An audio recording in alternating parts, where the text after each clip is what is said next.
యథావివ సంపృక్తౌ వాగర్థ ప్రతిపత్తయే జగతః పితరౌ వందే పార్వతీ పరమేశ్వరౌ. నారాయణ సమారంభాం వ్యాసశంకర మధ్యమాం అస్మదాచార్య పర్యంతాం వందే గురు పరంపరాం. ఒక దిగులు ఏర్పడింది కౌరవుల్లో, ఉత్సాహం వచ్చింది పాండవుల్లో. ఎవరి శిబిరాలకు వారు చేరారు. ఇంకా తర్వాత రోజు యుద్ధం చేయడానికి ఎవరిని నాయకుడిగా పెట్టుకోవాలో ఆలోచన. ఈ లోపల కృపాచార్యులు వారు వచ్చారు. వచ్చి దుర్యోధన విన్నావు కదా, ఇంకా చెప్పుకోదగ్గ యోధులు మనకు ఎవ్వరూ మిగలలేదు. ఇంచుమించు మన సేనలన్నీ దెబ్బతినేసాయి, మిగలలేదు. పైగా ఎన్ని పోయినా పర్వాలేదు, నువ్వు మిగలాలిగా. తనను తాను రక్షించుకోవడం ప్రధానం. పాత్రంటూ సరిగ్గా ఉంటే లోపల వస్తువులు చెదరకుండా ఉంటాయి గనక మిగిలిన వాళ్ళైనా క్షేమంగా ఉండాలంటే పాత్ర లాంటి వాడవైనా నువ్వు క్షేమంగా ఉండాలి. రక్ష దుర్యోధన ఆత్మానమాత్మ సర్వస్య భాజనం. నిన్ను నువ్వు కాపాడుకోవాలి గనక ఇప్పుడు నేను కార్పణ్యముతో అంటే బేలతనంతో చెప్తున్నాను అనుకోవద్దు. ఈ సమయంలో రాజనీతినికి బోధిస్తున్నాను. ఎందుకంటే ఏ సుఖాలు అనుభవించాలన్న శరీరం ఉండాలి, అది పోతే అన్నీ పోతాయ్యా. అందుకని నిన్ను నువ్వు రక్షించుకో. అయితే శత్రువుల కంటే మన బలం తగ్గినా, శత్రువులు మనకంటే బలవంతులైపోయినా అప్పుడు వారితో వెంటనే సంధి చేసుకోవాలనేది బృహస్పతి మతం. ఇప్పుడు రెండూ ఇప్పుడు కనిపిస్తున్నాయి. శత్రువుల కంటే మన బలం తగ్గింది, మన బలం కంటే శత్రువుల బలం పెరిగింది కనుక ఇప్పుడు నువ్వు సంధి చేసుకుంటే దోషము రాదు సుమ. కనుక నువ్వు పాండవులతో సంధి చేసుకో. పై యుధిష్ఠిరుడు దయాస్వభావుడు, ధృతరాష్ట్రుడు కృష్ణుడు నా మాట వింటారు. ఇది నేను కార్పణ్యముతో నత్వాం బ్రవీమి కార్పణ్యా న ప్రాణ పరిరక్షణాత్ పథ్యం రాజన్ బ్రవీమి త్వా తత్పరా సుస్మరిష్యసి. నేను కేవలం ప్రాణాలు రక్షించుకోవడం కోసమో లేదా బేలతనంతోనో ఈ మాటలు చెప్పడం లేదయ్యా, పిరికితనంతో నేను చెప్పట్లేదు, రాజధర్మం నీకు చెప్తున్నాను అంటే. దుర్యోధనుడు మాట్లాడుతున్నాడండి, ఎంత అద్భుతంగా ఉంటాయి ఇక్కడ దుర్యోధను మాటలు, సామాన్యం కాదు. ఇప్పుడు యుధిష్ఠిరుడు మళ్ళీ సంధ్యని నేనంటే నన్ను నమ్ముతాడనుకున్నావా? ఎందుకంటే నీ ఎంత వంచకుండా ఆయనకు తెలుసు. జూదంలో నాచే జయింపబడి రాజ్యం నుంచి భ్రష్టుడైన వాడికి మళ్ళీ నా మాటల మీద ఎలా విశ్వాసం వస్తుంది? కృష్ణుడిని నొప్పిస్తున్నానన్నావే, కృష్ణుడు ఇప్పుడు జరగబోయేవన్నీ ఇలా జరుగుతాయని హెచ్చరించి సంధి చేసుకోమని ముందే చెప్పాడు. అయినా ఆయన మాట వినలేదు అని చెప్పినవన్నీ జరిగాయి. ఇప్పుడు మళ్ళీ ఏ మొహం పెట్టుకుని కృష్ణుడిని వెళ్ళి సంధి కుదర్చమని అడుగుతాను చెప్పు. పైగా ఏమైనా సభా మధ్యలోకి బలాత్కారంగా ద్రౌపదిని ఈడ్చి తెచ్చినప్పుడు, పాండవుల రాజ్యం అపహరించినప్పుడు ఈ రెండు దోషాల్ని కృష్ణుడు క్షమించాడు. ఈ మాట బాగా గట్టిగా పట్టుకోవాల్సింది. కృష్ణుడి యొక్క బాధ అంతా కూడా, ఆయన యొక్క కోపం అంతా ఈ రెండిటి వైపు. రెండు, అక్రమంగా అధర్మంగా పాండవుల రాజ్యాన్ని హరించడం, రెండు అన్యాయంగా ద్రౌపదిని పరాభవించడం. ఈ రెండు కృష్ణుడి లోపల ఉన్నాయని దుర్యోధనుడు కృష్ణుడిని బాగా అర్థం చేసుకున్నాడు. ఇది కూడా తెలుసుకోవాలి. ఎక్కడ కృష్ణుడిని తక్కువగా అనడు అని. సర్వలోక పూజ్యుడు సర్వదేవ నమస్కృతులని దుర్యోధనుడు అంటూ ఉంటాడు. దుర్యోధనుడి దగ్గర సుగుణాలు చాలా ఉన్నాయండి. దుర్గుణాలు లేవని కాదు, ఉన్న దుర్గుణాలని కడిగి తీసి పారేసి ఆ సుగుణాలతో ఉత్తమ లోకాలకి పంపించడానికి పరమాత్మ అనుగ్రహం ఉంది. ఇక్కడ ఇది తెలుసుకోవాల్సింది. ఇక్కడ సరే, మొత్తానికి బలాత్కరించి ద్రౌపదిని పరాభవించావు. అంతేకాదు ఆ ద్రౌపది యొక్క తపశ్శక్తి సామాన్యం కాదయ్యా, చాలా గొప్ప విషయం ఇది. కృష్ణుడు నిగ్రహించుకుంటున్నాడు కానీ ఆ దానికి ఆయనకున్న కోపంతో ఎప్పుడో దగ్ధం చేసేవాడు మనల్ని.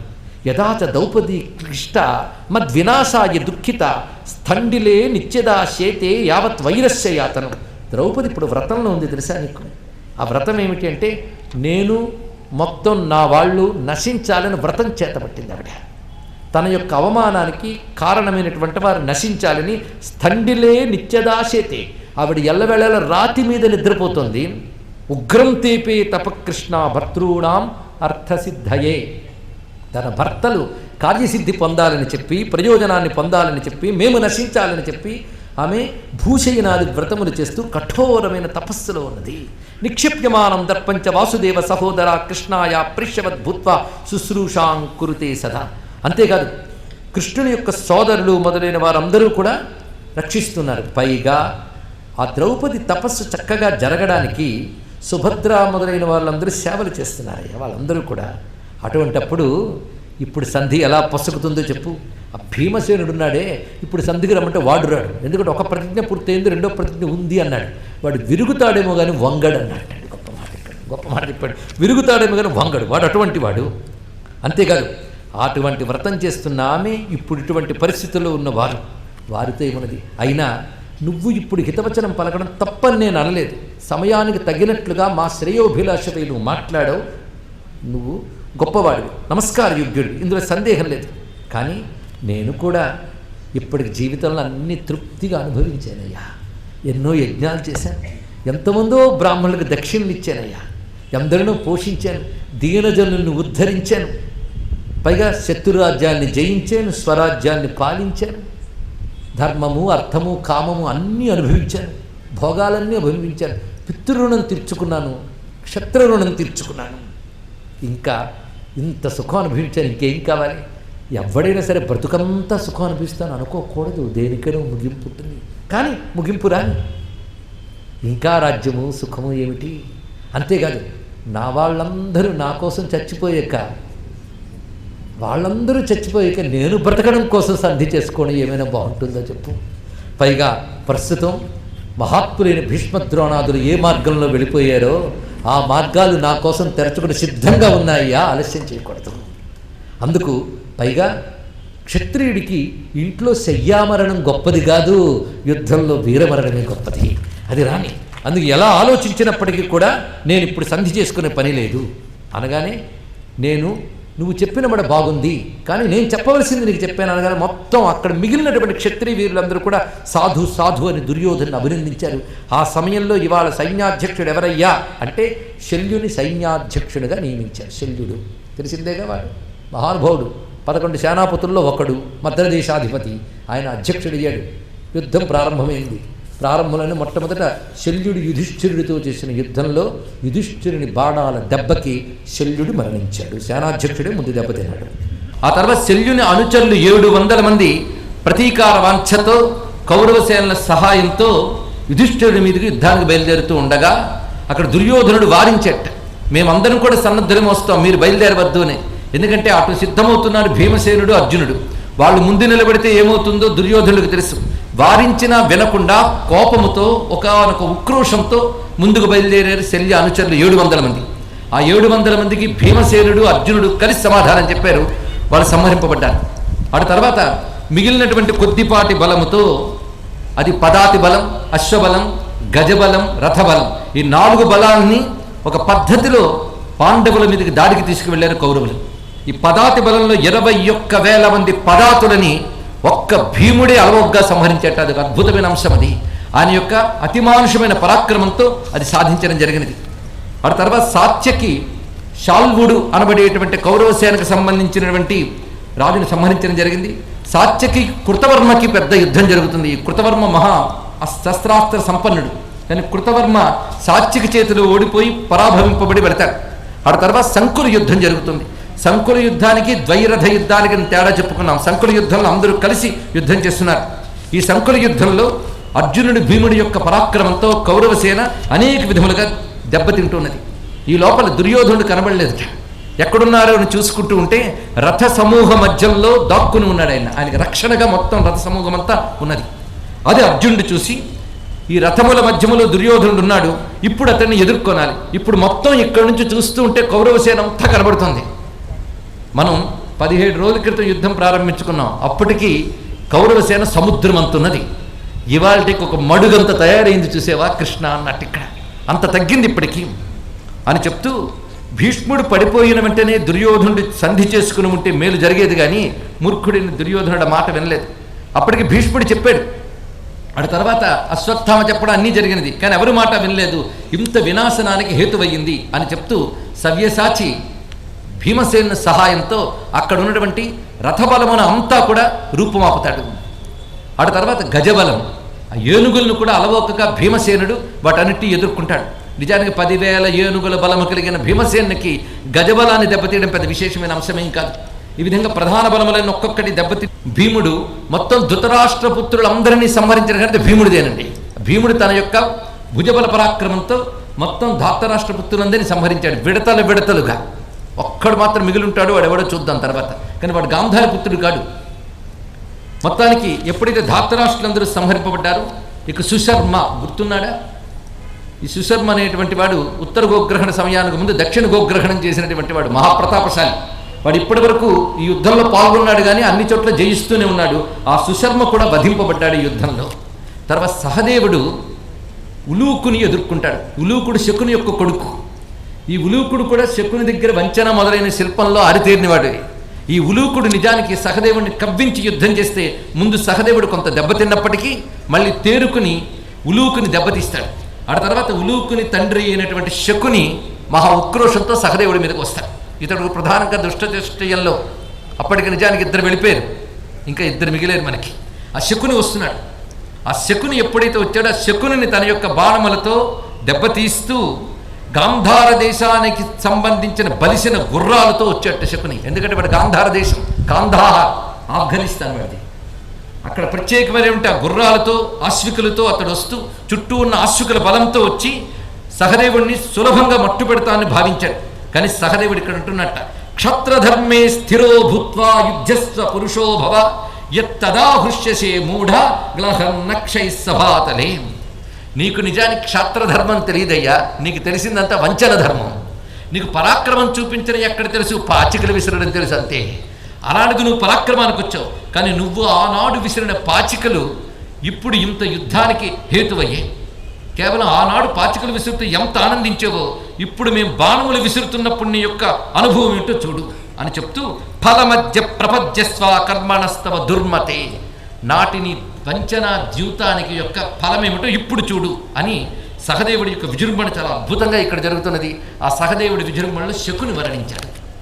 ఇలా చతుష్టయంలో వాడు మరణించిన తర్వాత ప్రావేదయ కుపిత పాండుపుత్రో ఎత్త కురుణాం అనయస్య మూలం అంటున్నాడు ఇక్కడ వ్యాసదేవుడు. శకుని సంహరించడము అంటే శకుని తల కింద పడిందట. ఈ తల ఏమిటయ్యా అంటే మొత్తం కౌరవుల అవినీతికి వాళ్ళ వినాశనానికి మూలము ఈ తల అని వర్ణించాడు వ్యాసదేవుడు ఇక్కడ. ఆ తల ఎప్పుడైతే నేల మీద పడిందో వెంటనే విజయోత్సాహంతో పాండవ సేనలు జయజయధ్వానాలు పలుకుతున్నాయి. ఇది చూశాడు దుర్యోధనుడు, గమనిస్తున్నాడు. ఇంకా తనకంటూ ఏం మిగలలేదండి. అంత వీరుల్లో కృతవర్మ పారిపోయాడు. అదేవిధంగా అర్జున్ని పరాక్రమం యొక్క ధాటికి అశ్వత్థామ కృపాచార్యుడు కూడా పారిపోయారట. ఇంకేం మిగిలింది? అసలు మిగిలిన వాళ్ళు మొత్తం నలుగురే. ఆ నలుగురిలో కృతవర్మ పారిపోయాడు ఒక విడతలో. అర్జునుడి యొక్క పరాక్రమం నిలబడలేక అశ్వత్థామ కృపాచార్యులు కూడా పారిపోయారు. ఇప్పుడు దుర్యోధనుడు ఒక్కడే మిగిలిపోయాడు. ఇటువైపు ఉత్సాహంగా పాండవులందరూ జయజయధ్వానాలు చేస్తుంటే చూస్తున్నట్ట శోకం గుండెల్లోంచి తన్నుకొస్తుందని దుర్యోధనుడికి. పైగా నిజానికి ఇదివరకు ఆయన దగ్గర ఉన్నటువంటి రథాలేమిటి, చుట్టూ పరివారం ఏమిటి, ఇప్పుడు పారిపోదామంటే రథం లేదు, గుర్రం లేదు, ఒక్కడు నిలబడ్డాడు. ఆశ్చర్యపోయాడు. పైగా ఇప్పుడు పాండవ మహాబలంలో ఏం మిగిలింది, దుర్యోధనుడికి ఏం మిగిలిందో చెప్తూ ఉన్నాడు ఇక్కడ. పాండవ మహాబలంలో ఇప్పుడు 2000 రథాలు, 700 ఏనుగులు, 5000 గుర్రాలు, 10,000 మంది సైనికులు మాత్రమే మిగిలేరు అని. అంటే అక్కడ కూడా చాలా నష్టమైంది. మిగిలింది వాళ్ళు. దుష్టజుమ్నుడు మొత్తం అన్ని యుద్ధం జరిగిన సర్వకాలముల్లోనూ 18 రోజులు కూడా ఆయనే సర్వసేనాధ్యక్షుడిగా ఉన్నాడు. ఇప్పుడు దుర్యోధనుడు ఒంటరిగా మిగిలేట. రణభూమిలో పారిపోవడానికి తోడు కూడా లేడు ఆయనకి. పారిపోవడానికి తోడు లేడు. చూడండి ఇది పరిస్థితి. నేల మీద నిలబడ్డాడు. ఇటువైపు ఆనందపూర్వకమైన పాండవుల గర్జనలు, వాళ్ళందరూ ఆ బాణములు ఆనందంతో విసురుకుంటూ ఉత్సాహంగా వాళ్ళ క్రయంకారాలు చేస్తూ ఉంటే ఇతను దుఃఖితుడై నెమ్మదిగా వెనుతిరిగి తూర్పు దిశ వైపు ప్రయాణం ప్రారంభించాడు. ఒక్కడు చేతిలో గద పట్టుకుని వెళుతున్నట్టు, అంతే మరేమీ లేదు. అప్పుడు అనుకున్నాడు, ప్రాజ్ఞుడైన విదురుడు గతంలోనే ఇదంతా ఊహించాడా, దర్శించాడా? ఆయన చెప్పాడు కానీ నేను వినలేదు. ఆయన తప్పక గ్రహించి ఉన్నాడు. ఇప్పుడు జరిగింది అనుకుంటూ నెమ్మదిగా ప్రయాణం ప్రారంభిస్తూ ఉండగా త్రోవలు సంజయుడు ఎదురయ్యేట. ఈ సంజయుడు యుద్ధంలో పాల్గొన్నాడు కానీ అతనికి ఎవరి ఏ ప్రమాదము చేయరని వరం ఉన్నది. అది చూసిందంతా వచ్చి ధృతరాష్ట్రుడి దగ్గర ఎక్కడో పెడుతున్నాడు. ఈ సంజయుడు ఆ దుష్టజుమ్నుడు గట్టిగా సంజయుడిని పట్టుకుని చంపేస్తానన్నట్ట. సాత్యకి ఇతడినేమి చెయ్యవద్దయ్యా, ఈయన బ్రతుకున్నా మరణించడం మనకేం నష్టం లేదన్నట్ట. అప్పుడు వ్యాసదేవుడు అక్కడికి వచ్చి ఇతడు అవధ్యుడు, ఇతడిని సంహరించవద్దు, వదిలిపెట్టేయండి అన్నారు. అప్పుడు ఈ సంజయుడు దుర్యోధనుడు వెళుతున్న వైపు చూశాడు. అప్పుడు దుర్యోధనుడు సంజయుని చూసి, ఇలా జరిగిందని, నేను అటు వచ్చి ముఖం చూపించనని మా నాన్నకు నువ్వే చెప్పాలయ్యా, ఇదంతా నువ్వే కామెంటేటర్, మళ్ళీ వెళ్ళి చెప్పాల్సిన వాడు, ఇదంతా నువ్వే చెప్పు అని వెళుతున్నాడు. వెళుతున్నప్పుడు ఎంత ఆశ్చర్యకరమైన వేదనాభరితమైన సన్నివేశం అంటే, ఐరావతం మీద ఎక్కి ఏ నుంగు నెక్కి పెక్కే నుంగులిరుగడరా పురవీధుల గ్రాలగలరే అని తిక్కన గారు అంటారు ఇక్కడ. తాను ఏనుగునెక్కి ఊరేగుతూ ఉంటే చుట్టూ ఆ గజబలము చెందిన మావటీల వాళ్ళు చుట్టూ వస్తున్నారు. అలా తిరిగినటువంటి మహానుభావుడు దుర్యోధనుడు. పైగా ఇంద్రుల్లాంటి ఐశ్వర్యాలన్నీ అనుభవించినటువంటి వాడు ఇప్పుడు తీవ్రంగా గాయపడి నేలపై కాళ్లతో ఒంటరిగా నిలిచి ఉండి బయలుదేరుతున్నాడు. ఆ సన్నివేశం సంజయుడు ధృతరాష్ట్రుడికి చెప్తుంటే సంజయుడికే జాలేసిందండి. అంత దుర్మార్గుడైన బాధ అనుభవిస్తున్నప్పుడు మాత్రం జాలి వేస్తుందండి తరచుకుంటే. ఆ విధంగా పెడుతున్నాడు. క్రమంగా అక్కడున్న ఒక మడుగు దగ్గరికి చేరుకున్నాడు. తూర్పు వైపు వెళ్ళి ఆ మడుగు మంచి జలముతో ఉంది. కానీ కొన్ని మాయాశక్తులు తెలిసినటువంటి దుర్యోధనుడు తన మాయాశక్తితో మడుగుని స్తంభింపజేసి అందులో చేరాడు. అక్కడ పైగా ఒక్కడే మిగిలి ఉన్నాడు.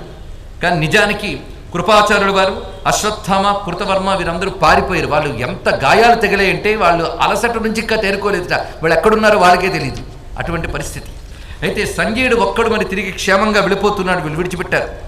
అప్పుడు ఈ అశ్వత్థామ, కృపాచార్య, కృతవర్మలు ఒక దగ్గర చేరారు. వారు సంజయుని చూసి ఏమి జరిగింది, దుర్యోధనుడు ఎక్కడున్నాడంటే మడుగు దగ్గర ఉన్నాడని చెప్పాడు. ఇక్కడ దాన్ని బట్టి వాళ్ళ మడుగు దగ్గరికి చేరుకున్నారు. చేరుకోగానే ఒక్కసారి దుఃఖం కలిగింది వాళ్ళందరికీ కూడా దుర్యోధన్ని ఆ స్థితిలో చూస్తూ ఉంటే. అప్పటికే మరణించినటువంటి కౌరవ యోధుల కోసం వారి భార్యలు విలపిస్తూ ఉన్నారు. అక్కడ శిబిరాల్లోకి వచ్చినటువంటి వీరుల యొక్క కాంతలు వారి భర్తల యొక్క మృతదేహాల వద్ద విలపిస్తున్నారు. అలాంటి బీభత్సమైన బాధ. ఈ సమయంలో ఒక్కడు మాత్రం ఉన్నట్ట, మొత్తం కౌరవుల వంశంలో మిగిలినవాడు. అతడు తిన్నగా ధర్మరాజు దగ్గరికి వెళ్ళి, నేను యుద్ధం చేయలేను, నువ్వు విడిచిపెడితే నేను వెళతాను, లేకపోతే నువ్వు బంధిస్తావో సంహరిస్తావో నీ ఇష్టం అన్నాడు. అతడు ధృతరాష్ట్రునికి పరిచర్య చేసినటువంటి ఒక వైశ్య కుటుంబానికి చెందినటువంటి స్త్రీకి కలిగిన సంతానం యుయుత్సుడు. ఇతడు మహానుభావుడు అండి. ఇక్కడ సమవేత యుత్సవ అని మనకు భగవద్గీతలో కూడా చదువుకుంటాం. ఆ యుత్సువుడు మాత్రం మిగిలేట. ధర్మరాజు అతన్ని గాఢాలింగనం చేసుకుని నువ్వు క్షేమంగా వెళ్ళని చెప్పాడు. యూత్సువు తిన్నగా వెళ్ళి ఆయనకు ఇంత యుద్ధాన్ని చూసి కొంత భయం కలుగుతూ ఉన్నప్పటికీ రక్షింపబడి ఆయన చేరుకున్నాడు అక్కడికి. ఈ లోపల ద్రౌణి అనగా అశ్వత్థామ, ద్రోణపుత్రుడు ఆయన, కృతవర్మ, కృపాచార్యులు వీరు దుర్యోధనుడి దగ్గరికి వెళ్ళి, ఏమిటి ఇందులో నువ్వు దూరేవు, లే మనం ఇప్పుడు ధర్మరాజుతో పోరాడాలి, మేమున్నాంగా, నువ్వు మనము కలిస్తే తప్పకుండా వాళ్ళని సంహరించవచ్చు, ప్రయత్నం చేద్దాం, రాజ్యాన్ని అనుభవిస్తావు గెలిస్తే, లేదా మరణించి స్వర్గాన్ని పొందుదాం, కానీ ఈ విధంగా నువ్వు ఇక్కడ దాక్కోవడం పనికిరాదు సుమా. ఈ పాండవ కౌరవ సంగ్రామం నుండి ఈ విధంగా మనం అనేక రకాల దెబ్బలు తింటున్నప్పటికీ మళ్ళీ మనం తేరుకుని యుద్ధం చేస్తున్నాం, కాబట్టి మనం ఇప్పుడు బయలుదేరి వెళ్ళి యుద్ధం చేద్దామంటే అంటున్నాడు. ఇక్కడ అసలు మిమ్మల్ని చూస్తాను నేను అనుకోలేదు, మీరు కనబడ్డారు, అదే పెద్ద అదృష్టం అన్నాడు ఆయనకి. పైగా మీరు ఎంత తీవ్రంగా గాయపడి ఉన్నారో చూసాం, నేను అంత తీవ్రంగా గాయపడి ఉన్నాను. యుద్ధం చెయ్యాలి అనేది ధర్మం ఒప్పుకుంటాం, కానీ ఇప్పుడున్న శారీరకమైనటువంటి గ్లాని, అలసట వీటితో ప్రస్తుతం యుద్ధం చేయడానికి అవకాశం లేదు గనక ఈ రాత్రికి మనందరం విశ్రమించి రేపు పొద్దున్న మనం సంప్రదించుకుని ఏం చేయాలనే వ్యూహం పంటుకుని వెళదాము అనగానే అశ్వత్థామ అంటున్నాడు, చూసావా, ఆనాడు యుద్ధంలో వేసిన కవచం నేను ఇప్పటి వరకు విశ్రాంతి కోసం కూడా తీయలేదు. ఎందుకంటే ధృష్టద్యుమ్నుని వధించే వరకు ఈ కవచం పెట్టుకుంటానన్నాను, వధిస్తాను అనుకున్నాను, నా వల్ల కాలేదు. ఎందుకంటే ఆ పాండవుల బలాన్ని ఎదుర్కోవడం కష్టమని మా నాన్నకి తెలుసు, నాకు తెలుసు. అయితే ఇప్పుడు నీ ముందు నేను ప్రతిజ్ఞ పడుతున్నాను, సర్వ పాంచాలురను, ఇతడు పాంచాలుల మీద ప్రతీకారం చూపిస్తున్నాడు. పాంచాలురు అంటే ఇక్కడ ధృష్టద్యుమ్నుడు పాంచాల దేశ అధీశుడైన ద్రుపదుని యొక్క పుత్రుడు. అందుకే పాంచాలురు అంటే ధృష్టద్యుమ్నుడు, వారి యొక్క సంతానము ఈ పాంచాలురు కుటుంబం, వాళ్ళందరినీ సంహరించే వరకు ఈ కవచాన్ని విడిచిపెట్టను అని నేను శపథం పట్టాను. ఇప్పుడు నీ యొక్క దురవస్థ, దీనావస్థ చూశాక ఇంకా నాలో పంతం పెరిగింది, తప్పకుండా వాళ్ళని వధించి తీరుతాను అని ఎప్పుడైతే యుద్ధాన్ని అభిలషిస్తూ మన యుద్ధం చెయ్యాలని చెప్తున్నారు. నిజానికి దుర్యోధనుడికి యుద్ధం చేయాలని ఆశ వదిలేశాడండి. వీళ్ళు వచ్చి చెప్పడంతో రేపు పొద్దున్న ఆలోచిద్దాం అంటున్నాడు. వీళ్ళు ఇలా మాట్లాడుకుంటుంటే కొందరు బోయి వాళ్ళు చూశారట. ఎందుకంటే దుర్యోధనుడు ఎక్కడికి వెళ్ళాడో తెలియక విశాలమైన మహాకురుక్షేత్రంలో అతడి జాడ తెలుసుకోవడానికి వేగుల్ని నియమించారు. ఇక్కడ యుధిష్ఠిరుడు, మరో భీముడు. ఆ వెళుతున్న వేగుల నుంచి సమాచారం లేదు. ఇలా యుధిష్ఠిరుడు దుర్యోధనుడి జాడ కోసం వెతుకుతున్నారు, ఎవరైతే జాడ చెప్తారో వారికి బహుమతులు ఇస్తారు అని తెలిసాక కొందరు బోయి వాళ్ళు వేట కోసం అక్కడ వచ్చి చెట్ల చాటు నుంచి దుర్యోధనుడు మాట్లాడడాన్ని చూశారు. దుర్యోధనుడు ఇక్కడున్నాడు, మనం వేటాడితే మహా అయితే మాంసం వస్తుంది, కానీ కబురు తీసుకెళ్లి భీముడికి చెప్తే మనకు కావలసిన ధనం ఇస్తాడు గనక మనం వెళ్ళి భీమసేనుడికి చెప్దామని దుర్యోధనుడు ఎక్కడున్నాడో ఆ జాడని భీమసేనునికి ఆ బోయులు తెలియజేశారు. వెంటనే పాండవులు, కృష్ణ పరమాత్మ దుర్యోధనుడున్న చోటుకి వచ్చారు. అయితే దూరం నుంచి వాళ్ళు రావడం చూసి కృపాచార్య, అశ్వత్థామ, కృతవర్మ ఇప్పుడు వాళ్ళు ఇటు వస్తున్నారు, ఎదుర్కొనే బలం లేదు, పైగా వాళ్ళు యుద్ధానికి వస్తున్నారో దేనికి వస్తున్నారో తెలియదు, మనం మాత్రం దాక్కుందామని వాళ్ళు కనబడకుండా చెట్ల చాటుకు వెళ్ళి వాళ్ళు ఉన్నారు. ఇప్పుడు కృష్ణ సహితులైనటువంటి పాండవులు అక్కడికి చేరుకుంటూ ఉన్నారు. అప్పుడు ఆ నీటి మడుగులో ఉన్నటువంటి దుర్యోధనుడిని విషయం కనిపెట్టారు. అతడు లోపల ఉన్నాడు, బయటికి రావట్లేదు, కానీ ఉన్నాడన్న విషయం తెలిసింది. అప్పుడు యుధిష్ఠిరుడు అంటున్నాడు, చూసేవా దుర్యోధనుడు మాయని ఇక్కడ ఏర్పాటు చేసుకుని దాన్ని స్తంభింపజేయబడ్డాడు. అంటే ఒక విధంగా ఒక మానుషాతీతమైనటువంటి సామాన్య మానవులు చెయ్యలేని ఒకానొక మాయా తంత్రమును అతను ఉపయోగించుకుని దానిలో ఉన్నాడు. దీన్ని జలస్తంభన విద్య అని అంటారు, కానీ ఆ శబ్దాన్ని మాత్రం ఇక్కడ వాడలేదు. ఇది యోగముతో సాధించిన జలస్తంభనం కాదు, ఒకానొక మాయాతంత్రమని భారతం మనకు చెప్తున్నది. ఇక్కడ మాయతో అతడు ఉన్నాడు గనక వెంటనే యుధిష్ఠిరుడితో కృష్ణ పరమాత్మ అంటున్నాడు, యుధిష్ఠిరా మాయతో ఉన్నవాళ్ళని మాయతోనే కొట్టాలి సుమా అన్నాడు. ఇక్కడ అన్ని సర్వము ఆయనకు తెలుసండి, ఏం జరగబోతుంది, ఏం జరపాలో కూడా. అందుకు చెప్తున్నాడు ఇక్కడ మాయావిని మాయతోనే సంహరించాలి అనేది ఒక ధర్మం, అది మనం చెయ్యాలి. అంతేకాదు వ్యూహాత్మకమైన ఉపాయంతోనే వీడిని కొట్టాలి తప్ప రుజువైన పరాక్రమంతో వీడిని కొట్టడం సాధ్యం కాదు. అది చెప్తున్నాడు ఇక్కడ ముందే కృష్ణ పరమాత్మ ఈ విషయాన్ని సూచనగా అందిస్తున్నాడు. అయితే వ్యూహాత్మకమైనటువంటి పరాక్రమం చూపించడం ధర్మమా ధర్మ విరుద్ధమా అని మీమాంసకు వెళ్ళకు సుమ. ఇదివరలో అసురుల్ని సంహరించినప్పుడు దేవతలు కూడా లోకరక్షణని ఆశ్రయిస్తూ ఒక వ్యూహాన్ని పన్నారు. ఇది చాలా కీలకమైన అంశం అండి. భారతంలో ఇంకా ఏ కోశానైనా మనకి ధర్మ సందేహాలు మిగిలి ఉంటే వాటిని సమూలంగా నాశనం చేసే సన్నివేశం ఇక్కడుంది. కృష్ణుడు ఈ మాటలు జాగ్రత్తగా వినాలి. మనకు సరిగ్గా అర్థం కాలేదేమని మళ్ళీ చిట్ట చివరికి మళ్ళీ చెప్తాడండి. అలాగని ఇప్పుడు అర్థం చేసుకోకుండా ఉండడానికి ప్రయత్నించవద్దు. ఎప్పుడూ తెలుసుకుందాం, చిట్ట చివరికి విందాం, అప్పుడు మరింత స్పష్టంగా మనకు అవగతమవుతుంది. కనుక వ్యూహాత్మకమైన క్రియలతోనే అసుర సంహారాలు జరిగే. వెతకండి వేదాలు పురాణాలు, లోకరక్షణ కోసం తప్పదు. అది ఇప్పుడు మనం కూడా చూపించక తప్పదయ్యా ఈ విధంగా అని చెప్తూ, ఎందుకంటే ఈ లోపల ఉన్నవాడు యొక్క సామాన్యుడు కాడు, వాడి బలం వాడికి ఉన్నది, వాడి బలం అంచనా నాకున్నది. ముందు వాడిని అందులోంచి మడుగులోంచి తీసుకురావాలి. ఆ మడుగు దగ్గరికి వెళ్ళి ధర్మరాజు అంటున్నట్టు నవ్వుతూ, సుయోధన నీటిలో అనుష్ఠానాన్ని ప్రారంభించావా అన్నాడు. ఇలా ఎంతకాలం ఇక్కడ, పైగా క్షత్రియులందరినీ వంశాన్ని కూడా నాశనం చేసి నీ ప్రాణాలు దక్కించుకోవడానికి ఇక్కడ దాక్కుంటావా, ఇది వీరలక్షణమా అన్నాడు. ఇది మొదటి ప్రశ్న అండి. గట్టిగా అడిగాడు, సుయోధన లే, పోరాడు నువ్వు. ఇప్పుడు నీ గర్జనలేమయ్యాయి? నీ గర్జనలు ఆనాడు ద్యూత సభ మొదలుకొని ఈ 17 రోజులు వింటూనే ఉన్నాం. ఆఖరికి దెబ్బ తగిలిన ప్రతిసారి కాలికి బుద్ధి చెప్పిన వైనాలు కూడా చూస్తూనే ఉన్నాం. నిన్న కాక మొన్న జరిగిన యుద్ధంలో ఎన్ని మార్లు పారిపోయో, ఇప్పుడు మళ్ళీ అప్పుడు వెనక్కి వచ్చావు, ఇప్పుడు వెనక్కి రాకుండా ఏకంగా వచ్చి ఇక్కడ దూరేవు. ఇది జరుగుతున్నది. నీ అస్త్ర విద్యా నైపుణ్యమేది? నీ గర్జనలేమయ్యాయి? క్షత్రధర్మంతో ఒక్కసారి లేచి యుద్ధానికి రా, ఎందుకలా భయపడి దాక్కుంటావు అంటే దుర్యోధనుడు బయటకు వచ్చి మాట్లాడుతున్నాడు. ప్రాణికి భయం కలగడం అనేది పెద్ద ఆశ్చర్యపోవలసిన విషయం కాదయ్యా అన్నాడు. ఇక్కడ భయం అనేది ప్రతివాడికి సహజం, ఒక్కొక్కడికి ఒక్కొక్క అవస్థలో కలుగుతుంది.